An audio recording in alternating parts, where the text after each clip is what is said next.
ایک 4 سالہ بچی ہے جو سوتے سوتے اٹھی ہے، کبھی زندان کے اس کونے میں جاتی ہے، بابا بابا، کبھی اماں میرے بابا آئے تھے مجھ سے کہہ رہے تھے سکینہ میں تمہیں لینے آیا ہوں، کبھی زندان کے اس کونے میں دوڑ کے جاتی ہے، بابا کہاں چلے گئے؟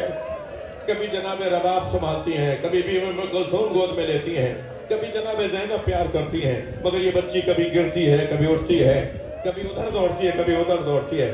بھیا بابا آئے تھے کہہ رہے تھے سکینہ لینے آیا ہوں، سکینہ میں تمہیں لینے آیا ہوں، بھیا میں بابا کے ساتھ جاؤں گی۔ اتنا روئی بابا بابا بابا بابا کہہ کر کہ دربار شام سے حسین کا کٹا ہوا سر بھیجا گیا، دربار شام سے امام حسین کا سر بھیجا گیا، یہ سر لے جاؤ شاید اس بچی کو سکون مل جائے۔ رات کی تاریکی تھی نا، اندھیرا تھا نا زندان میں، جب سر لائی نا کنیزیں تو امام سجاد نے آواز دے کر کہا سکینہ بابا آ گئے۔ سنے گیا زدارو کھڑی ہوئی مگر گر گئی، اٹھتی تھی گرتی تھی، سر حسین اپنی گود میں لیا۔ اجر و کمال اللہ، اجر و کمال اللہ، اپنی آوازوں کو آزاد کریں۔ میں ایک منظر آپ کے سامنے رکھنا چاہ رہا ہوں۔ امام حسین کے سر کو اپنی آغوش میں لیا اور سر کو دیکھنے کے بعد فرمانے لگی بابا یہ آپ کی پیشانی پہ پتھر کس نے مارا؟ بابا یہ آپ کے رخساروں پہ کس کا خون لگا ہوا ہے؟ پھر ایک مرتبہ کٹی ہوئی گردن پہ ہاتھ رکھ کے فرمایا بابا یہ آپ کی گردن کس نے کاٹی؟ پھر کہا بابا میرے گوشوارے چھین لیے، بابا مجھے تماچے مارتے۔ بچی بابا بابا بابا بابا کہتے کہتے بچی کی آواز بند ہو گئی۔ امام سجاد آگے بڑھے، ایک مرتبہ نبض پر ہاتھ رکھا، آواز دی اماں زینب اماں رباب کو سنبھالیے، آواز آئی انا للہ و انا الیہ راجعون، زندان میں سکینہ مر گئی۔